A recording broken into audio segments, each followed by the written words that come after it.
23장, 24장의 내용은 사실은 굉장히 좀 쉽게 말하면 외면당하는 내용이에요. 근데 그 내용에 담겨 있는 굉장히 중요한 내용들이 있습니다. 그래서 오늘 제가 23장, 24장의 내용을 차분히 보면서 이 내용 속에 담겨져 있는 굉장히 중요한 메시지들을 제가 하나씩 좀 설명을 좀 해드리려고 합니다. 우리가 이 장면을 통해서 분명히 알 수 있는 것은 하나님께서 택하신 그 대단한 믿음의 조상 아브라함도 나이가 들면 죽는다는 거. 예. 아브라함은 죽지만 하나님의 언약은 그대로 그 후손을 통해서 연결이 된다는 것을 너무나 명확하게 보여주고 있습니다. 여러분, 이러한 내용을 통해서 우리 인간은 때가 되면 죽어요. 너무나 유한합니다. 너무나 유한해요. 그런데 거기에 반대로 하나님의 언약은 언제나 변함없이 흐르고 있다는 거예요. 그래서 제가 어렸을 때 뭔가를 잘못 생각하던 시절이 있었어요. 내가 모든 걸 끝내야 된다는 사고방식에 갇혀 있었던 때가 있었어요. 내가 시작하고 내가 끝내고 내가 이루어야지. 근데 이게 너무나 단기적으로 생각하는 생각이었다는 걸 알았어요. 설상 제가 어떤 걸 시작했더라도 이 일이 하나님의 언약 안에 있다면 절대로 멈추지 않고 다른 사람, 내 후손이나 다른 사람에 의해서 연결될 수 있다는 이 생각을 하지 못했던 것 같아요. 근데 성경은 분명히 말을 하고 있습니다. 누가 죽고 계속 죽어요. 그러나 하나님의 언약은 변함없이 흘러간다는 사실입니다. 오늘 23장 첫 시작은요, 아브라함의 그 아리따운 아내 사라가 죽습니다.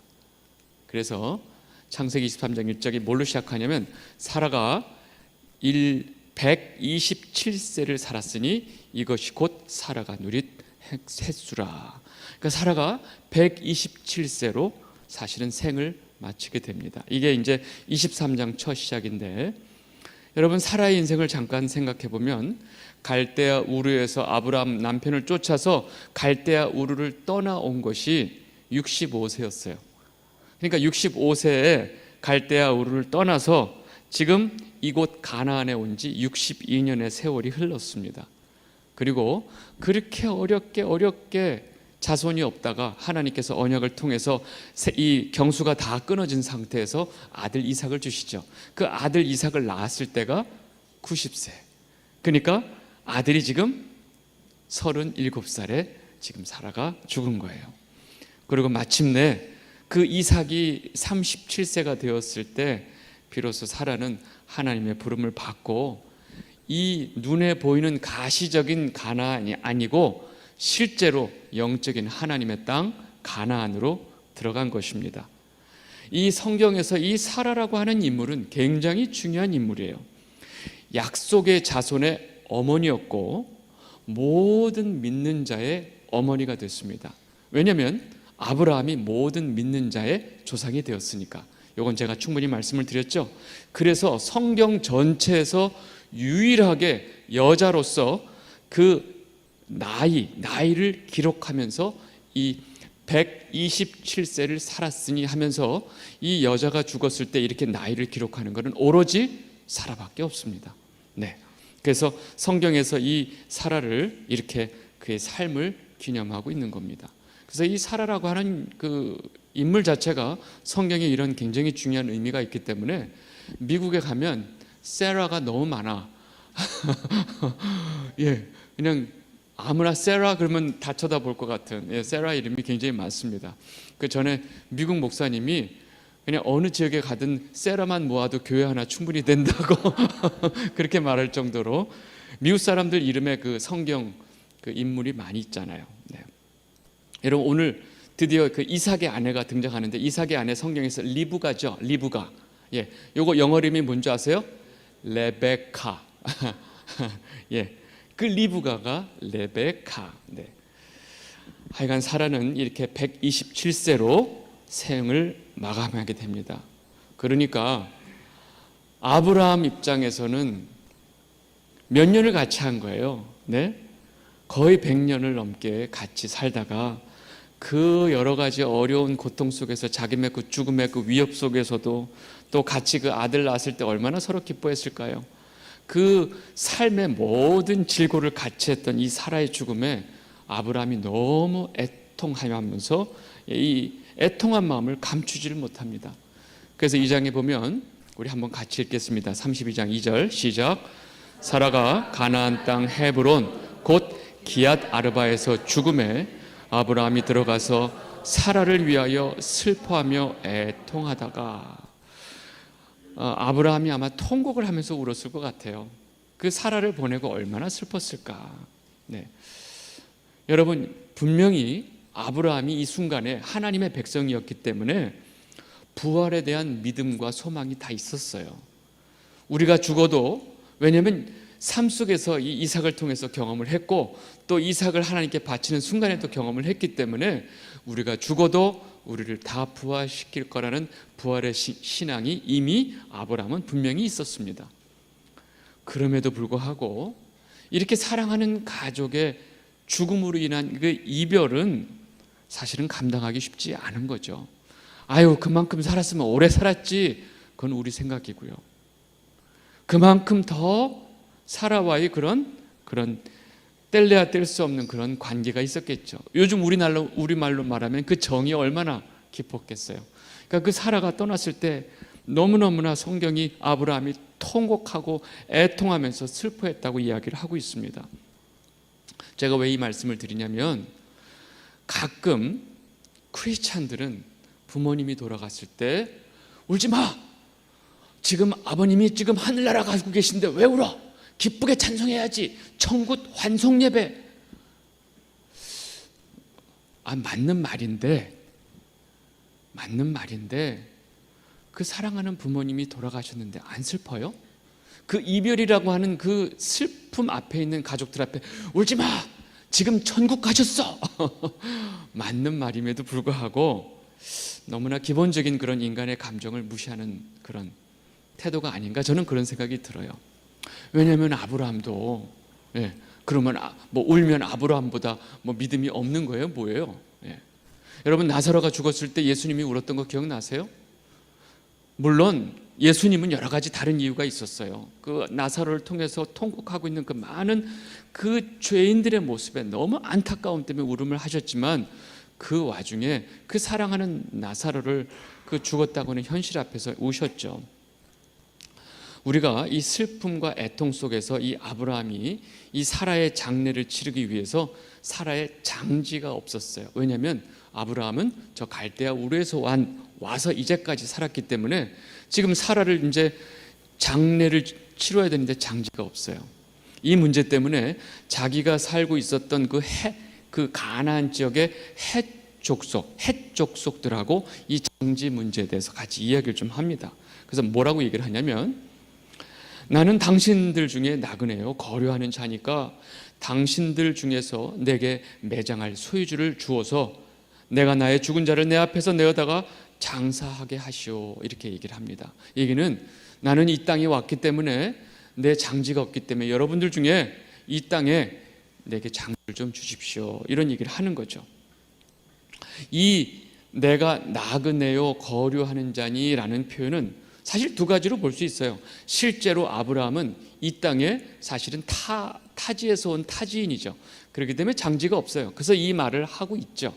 그런데 사실은 하나님께서 그 가나안 땅을 다 그 상속인을 아브라함에게 줬어요. 엄밀히 말하면 그 가나안 땅은 아브라함 땅이에요. 근데 아브라함은 거기에 살고 있는 헷 족속들에게 정확하게 나는 당신네들 중에 나그네요 거류하는 자니라는 아주 겸손한 표현을 씁니다. 그리고 현지인들에 대해서 뭔가 이렇게 거슬리는 태도가 요만큼도 없어요. 충분히 그 지역에 살고 있는 그 가나안 헷 족속들에 대해서 굉장한 예우를 갖춥니다. 그런데 또 한 가지가 의미가 있어요. 이 땅 모든 가나안 땅을 하나님께서 내게 상속 주셨습니다. 너희들이 살고 있지만 이거 사실 내 땅이야, 이런 표현은 절대 안 해요. 하나님이 엄밀히 약속을 하셨지만, 그런데 사실 아브라함이 저런 표현을 쓰는 것은 하나님이 아브라함한테 줬던 이 기업이 단순히 이 땅의 기업만이 아니라는 것을 아브라함이 알고 있는 거죠. 여러분들도 하나님께서 다 기업을 주셨어요. 그런데 그 기업이 이 땅에 있지 않다는 거죠. 그래서 아브라함은 이미 저 말 속에 나는 이 땅에서는 나그네의 삶을 사는 자입니다 라는 고백을 한 거죠. 네. 성도인 우리도 마찬가지죠. 우리의 기업이 이 땅에 속해 있지 않습니다. 그래서 우리도 사실은 이 땅에서는 나그네와 같은 삶을 살게 되는 거죠. 아브라함이 저렇게 말을 하니까 헷 족속에 굉장히 중요한 지도자급 인사들과 많은 사람들이 그 장례식장에 있으면서 아브라함이 이 말을 하니까 뭐라고 말을 하냐면 23장 6절 천천히 우리 같이 한번 읽겠습니다. 시작. 내 주여 들으소서. 당신은 우리 가운데 있는 하나님이 세우신 지도자이시니 우리 묘실 중에서 좋은 것을 택하여 당신의 죽은 자를 장사하소서. 우리 중에서 자기 묘실에 당신의 죽은 자 장사함을 금할 자가 없으리이다. 여러분 지금 이 헷 족속들이 아브라함에게 하는 이 말 표현을 보세요. 당신은 우리 가운데 있는 하나님이 세우신 지도자입니다. 그래요. 이 헷 족속들이 하나님을 섬기는 사람들이 아니에요. 온갖 이방을 섬기는 이방신을 섬기는 자들인데 아브라함한테 당신은 하나님이 세우신 우리의 지도자입니다 라고 얘기를 해요. 그리고 그 앞에 뭐라고 그래요? 네 주여. 여러분 지금 이 헷 족속들이 아브라함에게 하는 이 표현 하나가 지금 이 헷 족속에 같이 살고 있는 이 아브라함의 위치를 금방 알 수 있고 또 이 아브라함이 같이 같은 지역에 살고 있는 헷 족속들에게 어떻게 했는지가 그대로 다 드러난다는 거예요. 여러분 여기서 만약에 헷 족속이 저들은 하나님이 택하지 않은 백성들이야, 저것들은 인간들도 아니야 이러면서 그들을 무시하고 그들을 배타적으로 했다고 하면 아브라함은 거기서 못 살았어요. 근데 이 모든 표현을 보건대 그 지역의 모든 자들이 아브라함을 지도자로 여기고 있었던 것이고 또 아브라함이 섬기고 있는 그 하나님도 당신이 섬기는 그 하나님께서 우리에게 주신 당신은 우리의 지도자입니다 라는 고백이 어떤 분위기인지 우리가 다 알 수가 있습니다. 여러분 이런 아브라함의 태도를 통해서 우리가 배워야 할 게 있어요. 네. 여러분 유대인들이 뭐가 문제냐면 이방인들을 뭘로 생각하는 줄 아세요? 지옥의 땔감이라고 생각해요. 지옥불의 땔감용이라고 이방인들을 그렇게 생각해요. 딱 그와 같은 태도. 여러분 우리가 행여나 우리가 택한 백성이고 하나님의 백성이지만 지금 이 땅에 살고 있는 우리 주변의 많은 이웃들을 우리가 어떻게 대해야 할지가 굉장히 중요하다는 거죠. 네. 우리는 이런 생각을 좀 놓치면 안 됩니다. 이들이 이렇게 말을 하니까 아브라함이 사실은 마음속에 두고 있었던 굴이 하나 있었어요.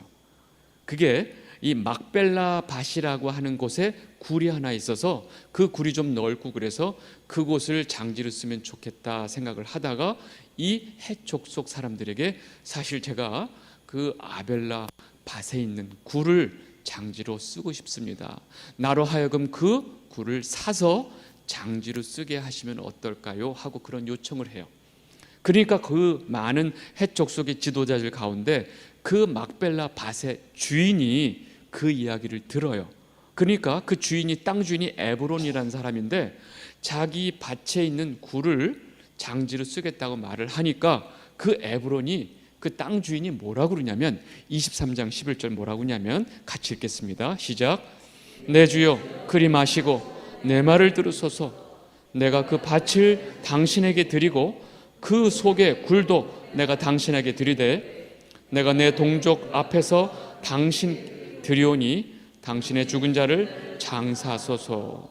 지금 이 에브론이라고 하는 이 밭 주인이 뭐라고 그러냐, 내가 가지고 있는 그 밭에 조그만 굴이 있는데 아브라함이 이 굴을 장지로 쓰겠다고 하니까 이 굴뿐만 아니라 이 굴이 있는 그 밭 전체를 제가 당신께 다 그냥 드리겠습니다. 그냥 아브라함에게 내 주여 이 밭을 다 소유하시고 이 굴도 장지로 사용해 주세요 라고 말을 하는 거예요. 사실 저한테는 이런 말을 하는 사람이 아직은 없어요. 안타깝게도 이 땅을 다 줄 테니 아유, 정말.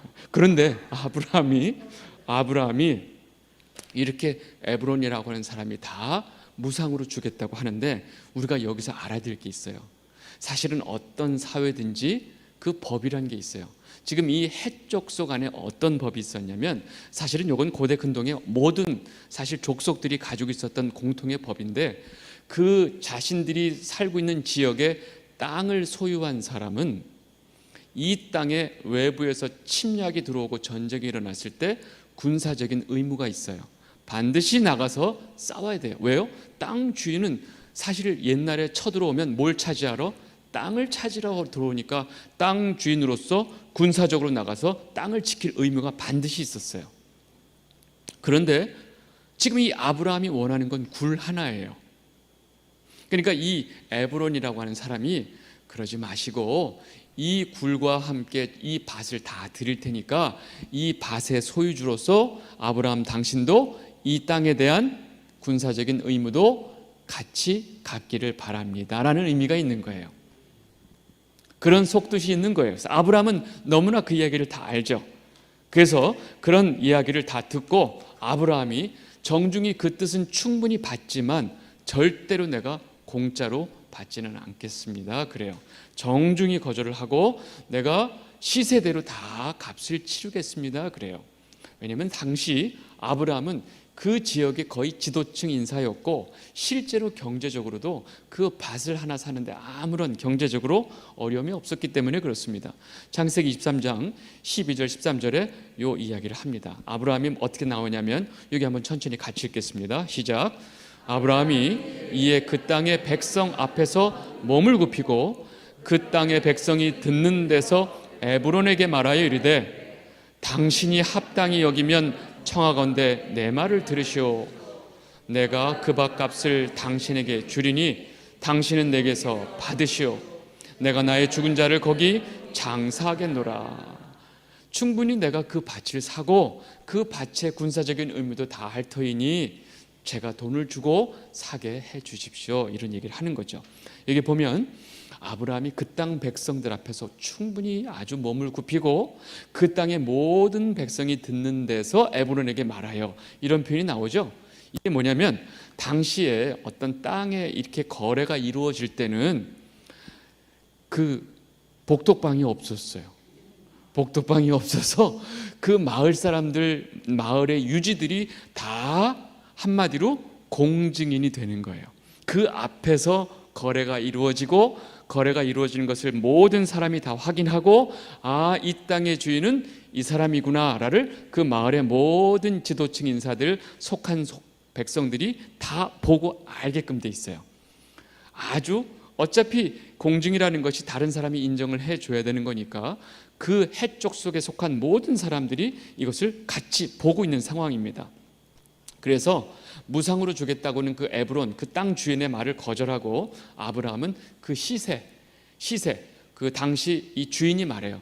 사실은 이게 은 400세겔의 값인데 우리가 어떻게 돈을 주고받을 수 있겠습니까? 내주요. 이렇게 말을 해요. 그러면서 슬쩍 땅값을 다 얘기하죠. 은 400세겔. 그래서 지금 당신이 말한 대로 지금 상인들이 거래하는 은 400세겔을 그대로 쳐서 그 자리에서 모든 백성들 보는 앞에서 사실은 땅값을 지불합니다. 네, 그게 23장 16절 18절인데 이건 제가 읽겠습니다. 아브라함이 에브론의 말을 따라 에브론이 헷 족속이 듣는 데서 말한 대로 상인이 통용하는 은 400세겔을 달아 에브론에게 주었더니 마므레 앞 막벨라에 있는 에브론의 밭 곧 그 밭과 거기에 속한 굴과 그 밭과 그 주위에 둘린 모든 나무가 성문에 들어온 모든 헷 족속이 보는 데서 아브라함의 소유로 확정된지라. 굉장히 중요하게 돼 있죠. 모든 헷 족속이 보는 데서. 여러분, 근데 놀라운 건 사실은 이 땅은 이미 하나님께서 아브라함에게 줬다는 사실이에요. 그 자손에게 다 준 땅이에요. 그런데 아브라함이 거기에 살고 있는 헷 족속에게 다 값을 치르고 이걸 산다는 걸 우리가 잘 이해를 하셔야 돼요. 네. 그러니까 그 모든 백성들이 증인이 되고 공증인이 돼서 이제 이 막벨라 요 땅은 이 땅은, 이 밭과 이 굴은 아브라함의 것이다 라는 것이 딱 끝난 거예요. 그러고 나서 이제 그 모든 거래를 이루고 나서 마침내 거기다가 장례를 치릅니다. 창세기 23장 19절 같이 읽겠습니다. 시작. 그 후에 아브라함이 그 아내 사라를 가나안 땅 마므레 앞 막벨라 밭 굴에 장사하였더라. 마므레는 곧 헤브론이라. 마므레는 좀 낯설지만 헤브론은 굉장히 낯이 익죠. 네. 결국 여기가 마므레, 그 헤브론에 있는 이 막벨라 밭에 있는 굴이 사실은 사라가 장사를 지내게 되는 장지가 됩니다. 그런데 나중에 아브라함이 죽어서 똑같이 여기에 같이 장사를 치릅니다. 그래서 요 막벨라 굴에 아브라함하고 사라가 들어가요. 그리고 그 다음에 이삭과 리브가가 또 여기를 장지를 씁니다. 그리고 그 아들 야곱과 누가 갈게요? 야곱과 라헬이 아니고 레아가 여기 들어갑니다. 네, 뭐 사실은 미모에선 뒤졌지만 결국은 선빵을 한 거예요. 레아가. 어쨌든 그래서 레아하고 야곱까지 3대가 이 장지를 쓰는 장지가 되죠. 네, 이 장지를 매입하는 이 모든 과정에 땅에 대해서 여러 가지를 사실 설명하고 있는 부분이 있는데, 확실한 것은 하나님께서 아브라함에게 이 땅에 대해서 충분히 상속인으로 주셨어요.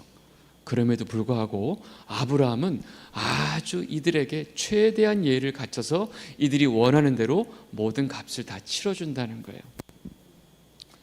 여러분, 이게 어떤 의미가 있냐면, 여러분, 이 세상 앞으로 새 하늘과 새 땅을 우리에게 다 주실 텐데, 이 모든 세상에 하나님께서 우리에게 모든 걸 다 주셨지만 우리는 지금 같이 살고 있는 이 모든 사회법을 따라야 될 의미가 있는 거죠.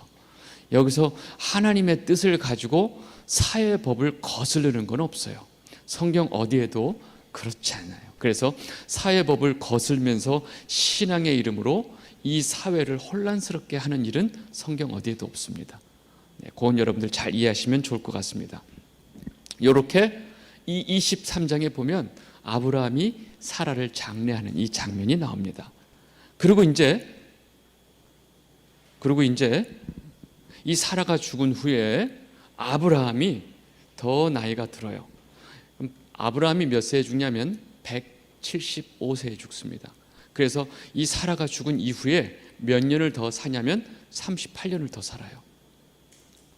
그런데 이렇게 사라가 죽은 후에 아브라함이 더 나이가 들어 늙었는데 성경이 뭐라고 말하냐면 하나님께서 그에게 범사의 복을 주셨대요.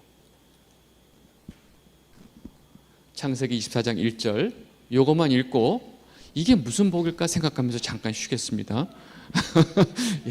약간 복이 뭔지 몰라서 눈이 깜빡깜빡 하시는 것 같아서 24장 1절 같이 읽겠습니다. 시작. 아브라함이 나이가 많아 늙었고 여호와께서 그에게 범사의 복을 주셨더라. 여러분, 지금 아브라함은 사라가 죽은 후에 38년을 더 살아요. 그리고 지금 아브라함이 죽은 이 시점에 사실은 이 아브라함의 나이가 어떻게 돼요? 지금 이삭이 37세에 죽었죠, 엄마가. 근데 지금 이삭을 아브라함이 몇 세에 낳았죠? 100세. 그럼 지금 아브라함이 몇 세예요? 137세예요. 이 137세 고령의 아브라함에게 또 앞으로 38년의 남은 삶이 있는데 도대체 그 남은 삶에 하나님께서 어떤 더 복을 주셨을까? 그래서 범사의 복을 주셨더라 성경이 말하고 있을까? 궁금하지 않으세요? 도대체 어떤 137세 여러분들은 어떤 복을 원하세요? 근데 이 24장 1절에 나오는 이 이야기가 바로 24장의 이야기입니다. 여러분, 24장이 엄청나게 길어요. 근데 이 긴 이야기가 바로 범사의 복을 주셨더라. 그 복이 뭐냐 하면서 쭉 이야기가 나옵니다. 그 아브라함에게 하나님께서 그 나이가 들었을 때 어떤 복을 주셨냐? 그거는 바로 24장의 내용인데 24장의 내용이 바로 뭐냐면 그 이삭이 리브가를 만나는 내용입니다. 근데 리브가를 언제 만나느냐? 24장 맨 끝에 가서 만나요. 그러면 그 24장 그 많은 내용이 뭐냐면 이삭과 리브가가 어떻게 만나는지 그 과정을 설명하는데 그 과정이 아주 기가 막힙니다. 영화 한 편 같아요. 어떻게 먼저 시작이 되냐면 아브라함이 자기가 제일 신뢰하는 종이 있었어요. 예전에 아무도 없을 때 하나님 앞에 이 종이 내 상속자가 될 것입니다 라고 말했던 그 종이 있어요. 다메섹 사람 엘리에셀. 근데 나이가 또 그 종도 나이가 들었죠. 그 종을 불러다가 자기 허벅지에다가 손을 놓게 하고 맹세를 시킵니다. 굉장히 중요한 일을 지금 이야기를 하려고 하는 거죠. 창세기 24장 2절입니다. 같이 한번 읽겠습니다. 시작. 아브라함이 자기 집 모든 소유를 맡은 늙은 종에게 이르되 청하건대 내 허벅지 밑에 내 손을 넣어라. 이 얘기는 뭐냐면 굉장히 지금 중요한 맹세를 시키려고 지금 이 일을 하고 있고, 이 늙은 종은 지금 아브라함 집의 모든 소유를 다 맡은 종이에요. 그러니까 아브라함이 그냥 자기 상속자로 생각할 만큼 신뢰하는 종입니다. 그리고 나서 무슨 이야기를 하고 있느냐? 네, 요건 제가 한번 읽겠습니다. 내가 너에게 하늘의 하나님, 땅의 하나님이신 여호와를 가리켜 맹세하게 하노니 너는 내가 거주하는 이 지방 가나안 족속의 딸 중에서 내 아들을 위하여 아내를 택하지 말고 내 고향 내 족속에게로 가서 내 아들 이삭을 위하여 아내를 택하라. 내 아들 그 이삭을 위해서 지금 처자 하나 아내를 구해와라 라는 명령, 사명을 주는 거예요. 근데 절대로 어디 가서 내 고향 내 족속에게로 가서 구해와라 그래요. 여러분, 근데 이 상황을 우리가 조금 이해해야 돼요. 사실 아브라함이 이 이야기를 하는 것은 그 가나안 지역의 여인들은 다 이방 여인들이에요. 이방 여인과 혼혈을 할 수가 없어요. 이 믿음의 족속이 절대로 다른 이방 여인과 혼혈해서는 안 돼요. 그래서 자신의 친족이 살고 있는 그 고향에 가서 이 이삭의 아내를 구해오라고 지금 이 종한테 이야기를 하는데, 절대로 내 친족 외에는 안 된다라고 지금 이야기를 하고 있어요. 그런데 지금 여기서 내 고향이라고 하는 것은 우리가 얼핏 생각할 때 아브라함의 고향이 어디예요? 갈대아 우르죠. 근데 갈대아 우르가 아니고요, 갈대아 우르에서 출발해서 그 다음 한 번 거친 지역이 있어요. 하란. 유프라테스 강 옆쪽에 있는 이 하란을 지금 말하고 있어요. 왜냐하면 지금 이 하란에서 데라가 죽고 여기에 자기의 동생 나홀이 그대로 살고 있었거든요. 그래서 지금 현재 자기의 친족이 있는 곳은 이 하란이에요. 그래서 지금 내 고향 내 족속이라고 말하는 것은 유프라테스 강 건너편에 있는 이 위쪽의 하란 지역을 말하는데, 당시 이 하란 지역이 있고 가나안은, 여러분들 볼 때 하란은 여기 있고 가나안은 여기 있어요. 거리가 800km 정도 돼요. 여기 서울 부산의 2배가 되는 거리인데, 이 하란은 당시에 굉장히 발달된 문명 도시였어요. 그리고 사람들이, 여기는 발달된 도시였기 때문에 많은 사람들이 거주하고 있었어요. 그런데 지금 아브라함이 살고 있는 이 가나안은 그 당시에 굉장히 척박하고 낙후된 지역이었어요. 그러니까 사람들이 별로 살고 싶어하는 지역이 아니에요. 그런데 이 저 멀리 꼴짝에 있는 가나안에서 어떤 사람이 와서 이 족속의 처자를 하나 데리고 간다는 게, 생각을 해보세요. 누가 쫓아와요? 누가? 예? 그 800km나 되는 그 옛날에, 요즘은 차라도 가지만 그 옛날에 800km의 거리는 너무나 먼 거리인데, 거기서 어떤 처자가 자기 고향을 다 친족들 버리고 그 멀리 이 척박한 땅에 시집을 오겠냐고요. 지금 이 상황에서 종이 아브라함에게 다음과 같이 얘기를 하는 겁니다. 24장 5절 같이 한번 읽겠습니다. 시작. 종이 이르되 여자가 나를 따라 이 땅으로 오려고 하지 아니하거든 내가 주인의 아들을 주인이 나오신 땅으로 인도하여 돌아가리까. 지금 왜 지금 그 엘리에셀이 이 말을 하는지 알겠죠? 아니 거기서 그 처자가 여기서 안 오려고 할 텐데 안 오면 어떻게 되죠? 제가 이 주인의 아들을 데리고 다시 글로 가야 됩니까? 이때 아브라함의 대답이 아주 너무나 단호합니다. 24장 6절 7절 보면 여기 내용이 많아서 제가 천천히 읽겠습니다. 보세요. 아브라함이 그에게 이르되 내 아들을 그리로 데리고 돌아가지 아니하도록 하라. 하늘의 하나님 여호와께서 나를 내 아버지의 집과 내 고향 땅에서 떠나게 하시고 내게 말씀하시면 내게 맹세하여 이르시기를 이 땅을 내 씨에게 주리라 하셨으니 그가 그 사자를 너보다 앞서 보낼지라. 내가 거기서 내 아들을 위하여 아내를 택할지니라. 여러분, 지금 아브라함이 너무나 분명하게 말하고 있는데 하나님께서 나를 이곳 가나안 땅으로 이끌어 놓으시고 이 땅을 나와 내 후손에게 주신다고 말씀하셨어. 지금 네가 무슨 걱정하는지 알아, 엘리에셀. 그러나 하나님의 사자가 너를 인도해서 그 멀리 하란 내 친족에 있는 고향으로 갔을 때 하나님께서 너를 인도해서 내 아들의 아내를 만나게 할 거야. 걱정하지 마. 이 얘기를 하는 거예요. 아주 확실하게 얘기를 합니다. 그러고 나서 아브라함이 마치 다짐하듯이 자신의 종에게 다시 한번 확증을 합니다. 뭐라고 얘기하느냐? 24장 8절 같이 읽겠습니다. 시작. 만일 여자가 너를 따라오려고 하지 아니하면 나의 이 맹세가 너와 상관이 없나니 오직 내 아들을 데리고 그리로 가지 말지니라. 지금 아브라함의 흔들리지 않는 굉장히 확고한 이야기가 있어요. 절대로 내 아들을 데리고 하란으로 가지 마, 이거예요. 그거는 안 돼. 아주 철저하게 이것을 강력하게 얘기를 합니다. 여러분, 지금 이러한 모습은 사실은 노년의 아주 성숙한 아브라함의 믿음을 지금 우리가 보고 있는 거예요.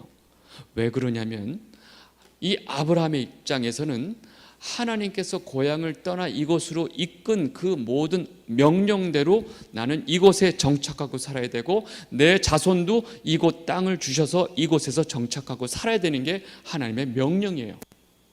그렇기 때문에 절대로 나는 다시 그 고향으로, 또 내 후손도 절대로 고향으로 갈 수 없는 거예요. 아예 오랜만에 어떻게들 사나 구경하러 갈 수 있잖아요. 아니라는 거예요.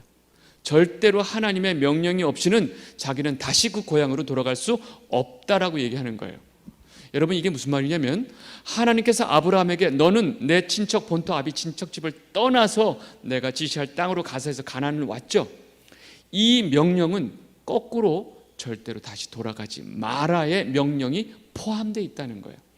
그래서 지금 자기 아들 이삭이 자기 마누라를 구하러 하란에 갈 수 없는 거예요. 그래서 지금 엘리에셀을 대신해서 보낼 수밖에 없는 상황이 되는 거예요. 우리는 상식적으로 아니 신랑이 자기 색시 구하는데 자기가 직접 가야지 그 종을 시키는 게 어디 있어? 말이나 돼? 그러면 그 멀리 그 처자가 자기 남편 신랑 얼굴도 못 보고 와야 되는데 그게 되겠냐? 우리는 이런 생각을 하는 거예요. 그런데 아브라함도 이 생각을 했어요. 현실적으로 이게 맞아요. 그런데 그 상황하고 상관없이 이 아브라함이 붙들고 있는 게 뭐예요? 하나님의 언약, 하나님의 약속을 붙들고 이 모든 일을 진행하는 거예요. 그러니까 절대로 아브라함도 이삭도 하나님의 명령 없이 가라고 했던 그 명령과 똑같은 동등한 가라는 명령이 없이는 자기는 절대로 이것을 떠날 수가 없다 얘기하는 거예요. 그래서 지금 엘리에셀이 대신 이삭의 아내를 구하러 간 상황입니다. 여러분, 여기서 지금 하나님이 떠나라 하는 명령은 다시 돌아오지 말라란 명령이 뭐가 돼 있다고요? 포함되어 있다고요. 다시 돌아가지 말라는 얘기는 안 했죠? 돌아가야지가 아니라는 거예요. 여러분, 이 정도 상식적으로 하나님의 명령을 우리가 이해할 수 있다면 하나님께서 하지 마라 한 명령을 가지고 말장난하면 안 된다는 거예요. 가끔 이런 분이 있어요. 하나님이 술 취하지 말라고 했습니다.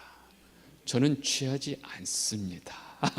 취하기 전까지 먹습니다. 저는 말씀대로 삽니다. 요따구 소리를 하는 사람이 있어요. 그런 걸 제가 요런 입을 뭐라고 그래요? 조둥아리라고 그러죠. 예. 여러분, 그런 말장난 하지 말라는 거죠. 하나님의 한 가지 명령이 함유하고 있는, 포함하고 있는 다른 명령들까지 우리는 다 생각을 해야 된다는 거예요. 여러분, 그 명령이 얼마나 강력했기 때문에 지금 자기 아들도 못 보내고 종을 통해서 지금 자기 그 며느리를 구하고 있냐고요. 아브라함이 이렇게 하는 이유를 우리가 분명히 알아야 된다는 거예요. 아시겠죠? 네. 그래서 지금 아브라함은 예전 같았으면 자기 중심적으로 상황에 따라서 팍팍팍팍 가뭄 오니까 바로 애굽으로 나가고 자기 마누라 아니라고 속이고 자기 중심적으로 모든 것을 행동하던 이 아브라함이 지금 완전히 믿음의 조상, 아주 성숙한 믿음의 모습을 지금 우리에게 보여주고 있는 것입니다. 그렇게 말을 하고 나서 마지막으로 종에게 다음과 같이 맹세를 다시 한번 시키는 거예요. 24장 9절 같이 보겠습니다. 시작. 그 종이 이에 그의 주인 아브라함의 허벅지 아래에 손을 놓고 이 일에 대하여 그에게 맹세하였더라. 지금 아브라함이 그 종 엘리에셀에게 무슨 맹세를 시키고 있는지 아시겠죠? 아주 분명하게 지금 이 중요한 사건에 대해서 너는 절대로 이 맹세를 해야 된다라고 얘기를 하는 거죠.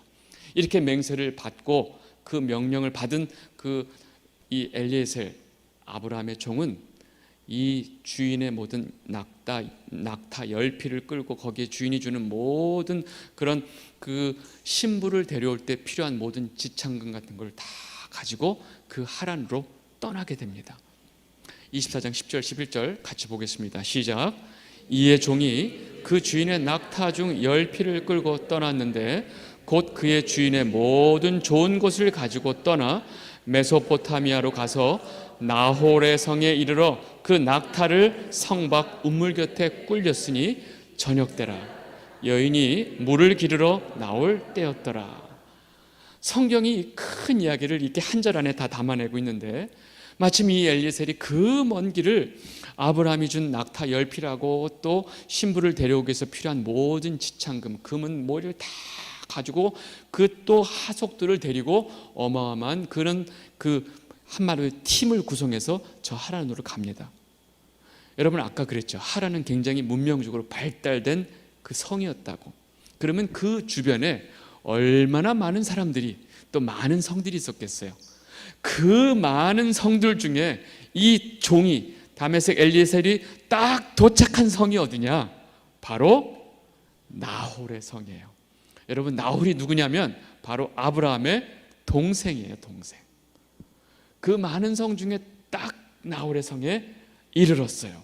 그리고 성 바깥에 그 나귀들 동물들을 다 무릎 꿇히고 그 우물 곁에서 이제 나귀들 물을 먹여야 되는데 이방인들은 자기네들 스스로 이 우물 물을 뜨지를 못해요.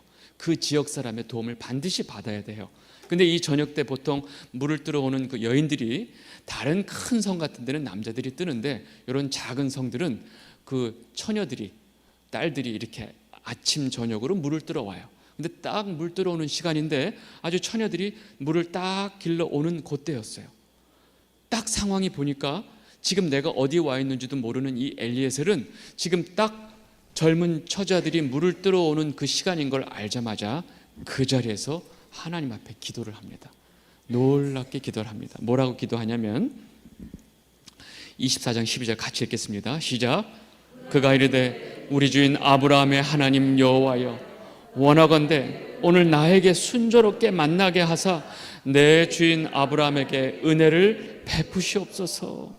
여러분 지금 이 상황에서 제일 먼저 이 다메섹 엘리에셀 종이 뭐 하는 거예요? 기도하는 거예요.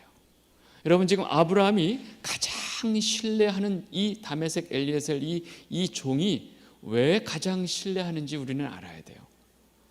신앙, 내가 믿고 있는 아브라함이 믿고 의지하는 그 하나님을 이 다메섹 엘리에셀 종도 그대로 믿고 신뢰하고 있는 거예요. 여러분 자식도 부모 신앙 안 따라가는데 종이 그 주인의 신앙을 따라간다는 게 말이 돼요? 근데 이 다메섹 엘리에셀은 그 아브라함의 하나님을 철저하게 신뢰하고 있었어요.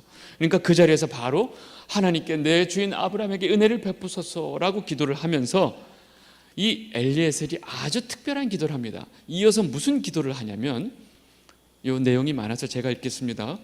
성중에 한 사람의 성중 사람의 딸들이 물 기르러 나오겠사오니 내가 우물 곁에 서 있다가 한 소녀에게 이르기를 청하건대 너의 물동이를 기울여 나를 마시게 하라 하리니 그의 대답이 마시라 내가 당신의 낙타에게도 마시게 하리라 하면 그는 주께서 주의 종 이삭을 위하여 정하신 자라 이로 말미암아 주께서 내 주인에게 은혜 베푸심을 내가 알겠나이다. 지금 다메섹 엘리에셀이 아주 기도를 재밌게 하고 있죠. 하나님한테 얘기하는 거예요. 제가 지금 저 처자들이 오는데 한 처자에게 내가 나로 물을 마시게 하라라고 얘기하면 그 처자가 아닙니다, 물도 마시고 제가 당신의 낙타까지 물을 마시게 하겠습니다 하면 그 자가 바로 우리 주인의 딸인 걸로 제가 알겠습니다 라고 기도를 하는 거예요.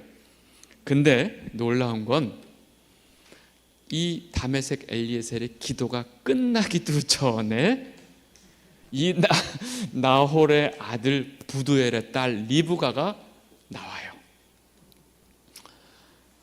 24장 15절 같이 읽겠습니다. 시작.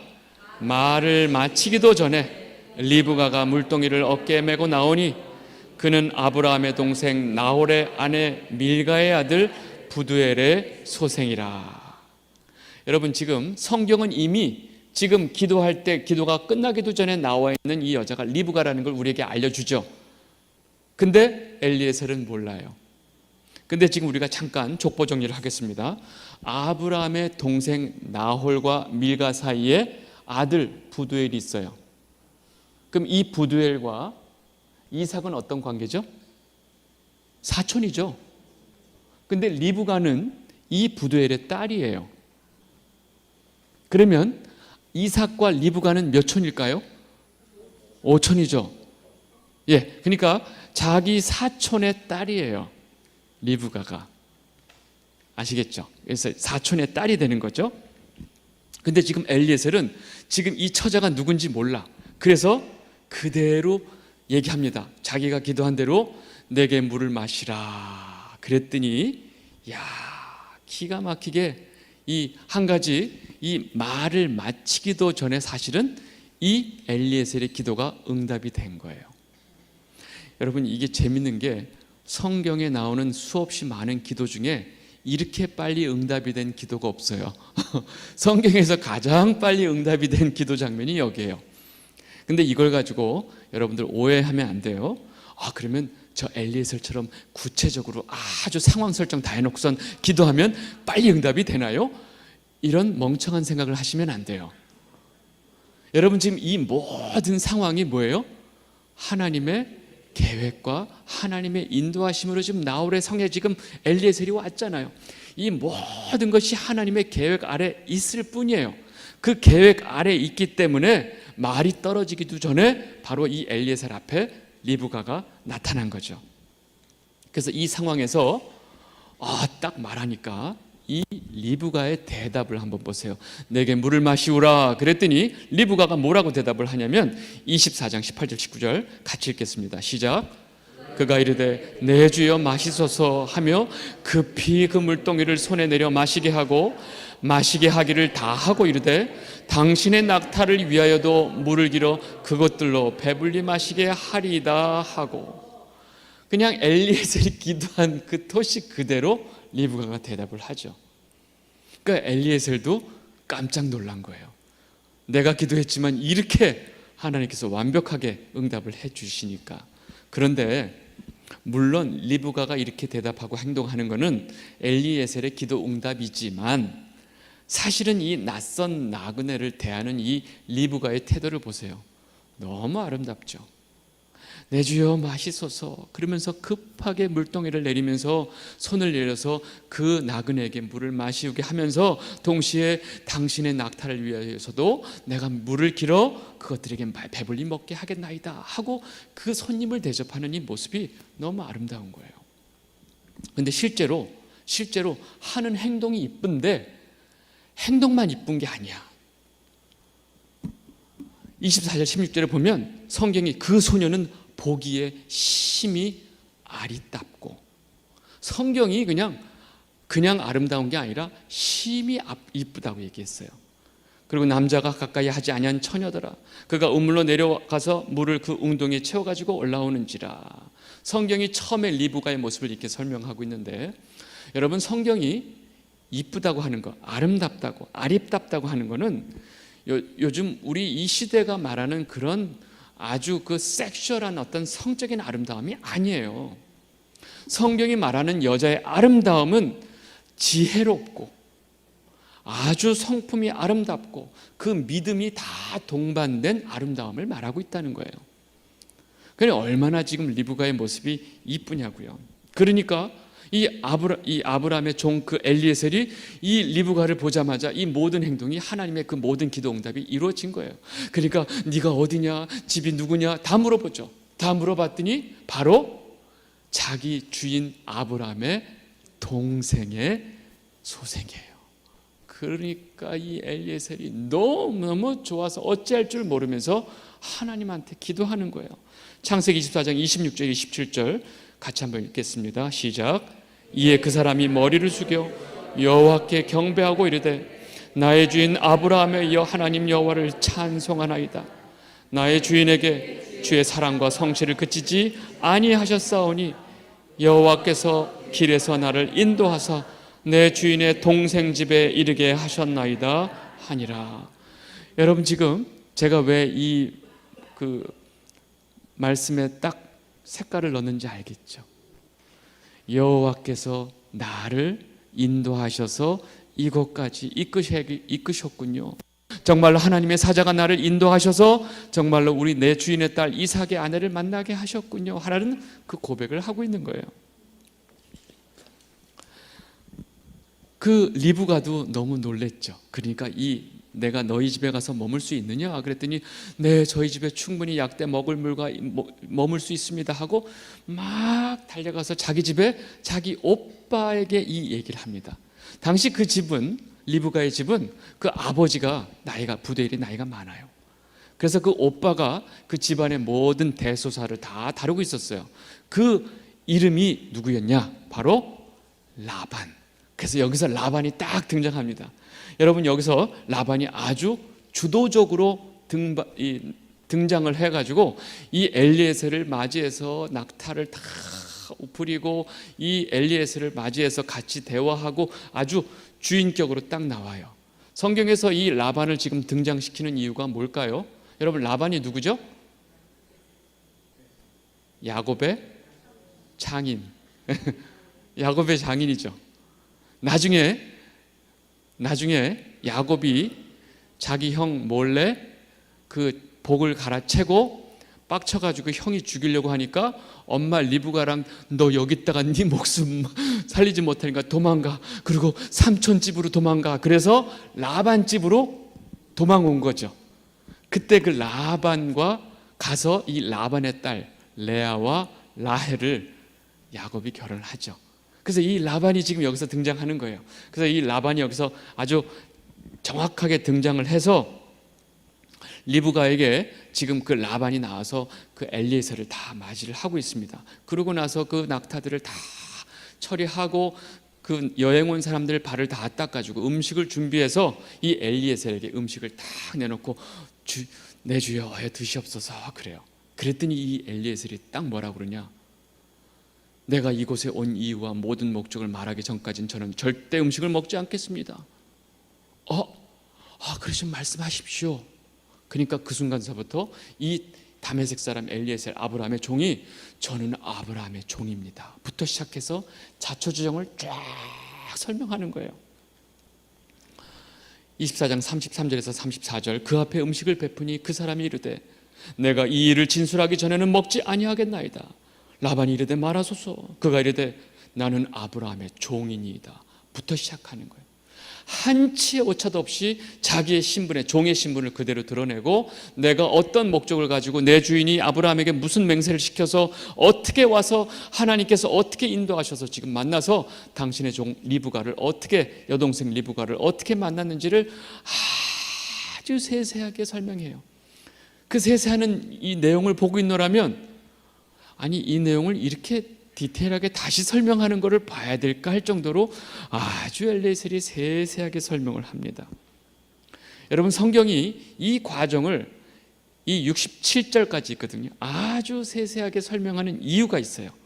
왜 그럴까요? 여러분 이 모든 세세한 한순간 한순간 모든 과정에 하나님의 계획과 섭리가 있다는 거예요. 이거를 이 장면을 통해서 아주 여실하게 보여주고 있는 거예요. 그러니까 결국 그 엘리에셀이 이렇게 저렇게 돼서 이렇게 돼서 지금 리브가를 어떻게 만나고 지금 자기가 확인하고 여기까지 오게 됐는지를 그 부두엘과 라반이 이야기를 다 듣고 나서, 그래서 저 딸 리브가를, 당신의 딸 리브가를 우리 주인의 아들의 아내로 데려가기로 지금 하나님께서 모든 일을 다 하셨습니다. 그러니까 이 두 사람이 뭐라고 대답하느냐, 24장 50절 51절 같이 읽겠습니다. 시작. 라반이 부두엘이 대답하여 이르되 이 일이 여호와께로 말미암았으니 우리는 가부를 말할 수 없노라. 리브가가 당신 앞에 있으니 데리고 가서 여호와의 명령대로 그를 당신의 주인의 아들의 아내가 되게 하라. 이 두 사람이 정확하게 상황을 확답해 주죠. 이 일이 여호와께로 말미암았으니 우리가 어떻게 거기에 가부를 말할 수 있겠습니까? 그리고 저 리브가 내 딸, 내 동생을 데리고 가셔서 당신 주인, 왜냐면 사실은 삼촌이죠, 아브라함의 그 아들 이삭의 아내로 하십시오. 그러니까 엘리에셀이 그럼 내일 출발하겠습니다. 아니 내일이요? 아유 오셨는데 피로도 좀 풀고 우리 그 리브가가 갑자기 어떻게 갑니까? 우리 그 좀 식구들하고 좀 정을 좀 나누게 한 10일 정도 계시다가 하십시오. 그랬더니 엘리에셀이 안 됩니다. 지금 엘리에셀은 지금 마음이 뭐에 있어요? 빨리 내가 지금 이삭의 아내를 구한 것을 지금 빨리 아브라함에게 전해야 돼요. 지금 종으로서 지금 그 마음 외에는 아무것도 없는 거예요. 저는 당장 내일 출발하겠습니다. 그러니까 이 오빠 라반이 정 그러시면 저 리브가에게 한번 물어보겠습니다. 리브가가 당장 내일 갈지 본인이 한번 결정하게 합시다. 그리고 리브가에게 이것을 묻죠. 그래서 리브가를 불러 그에게 이르되 내가 이 사람과 함께 내일 당장 가겠느냐? 그랬더니 리브가가 거기서 가겠나이다 그래요. 그 예물을 보고 이런 생각을 했는지는 모르지만 제 농담이고요. 여기서 신랑의 얼굴도 모르고 그 멀리 타양 땅을 가본 적도 없고 그곳은 자기가 알기로는 너무나 척박하고 삭막한 땅이고 자기가 살고 있는 데가 너무나 다른 곳인데 여기서 리브가는 가겠다고 결정을 합니다. 저 사람을 따라서 제가 글로 시집을 가겠습니다. 여러분 이렇게 리브가의 결정으로 인해서 리브가는 하나님 백성의 두 번째 족장인 이삭의 아내가 되는 것입니다.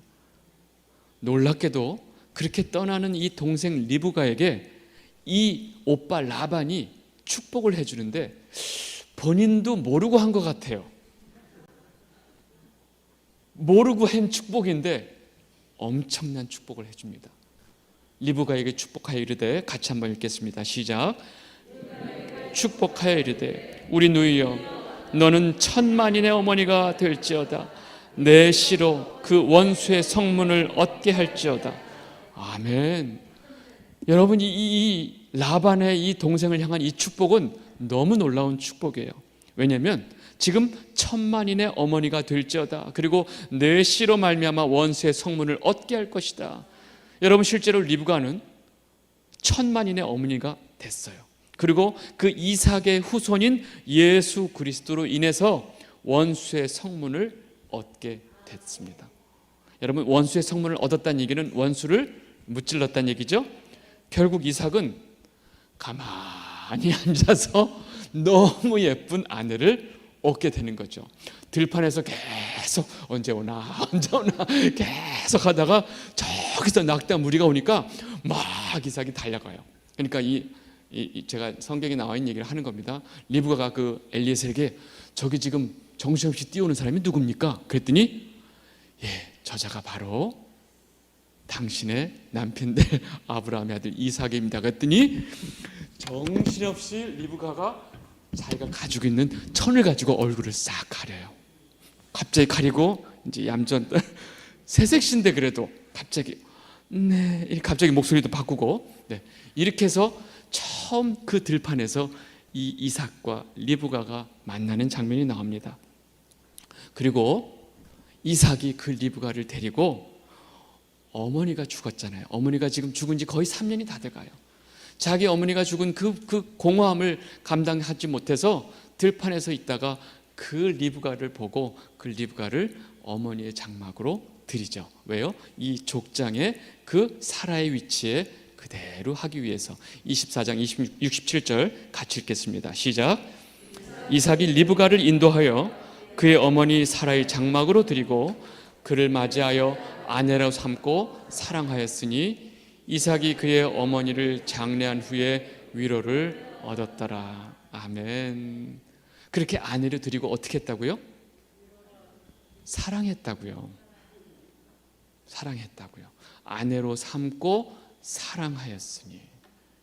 이게 하나님의 원칙이에요. 하나님의 계획이에요.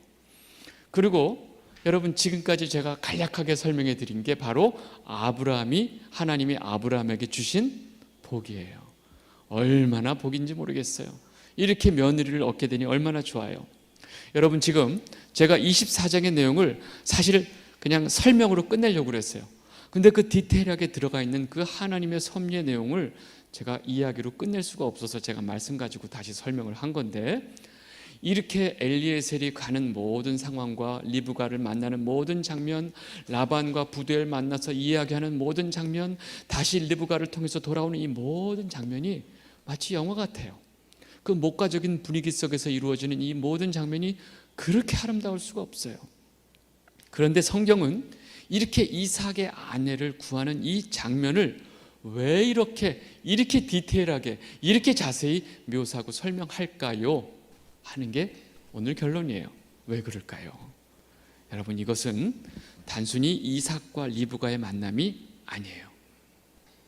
여러분, 이 이삭과 리브가의 만남에 이 모든 하나님의 섭리가 개입되고 있는 이 장면은 바로 그대로 신랑이신 예수님과 신부인 우리 교회가 만나는 이 장면을 그대로 모형하고 있다는 거예요.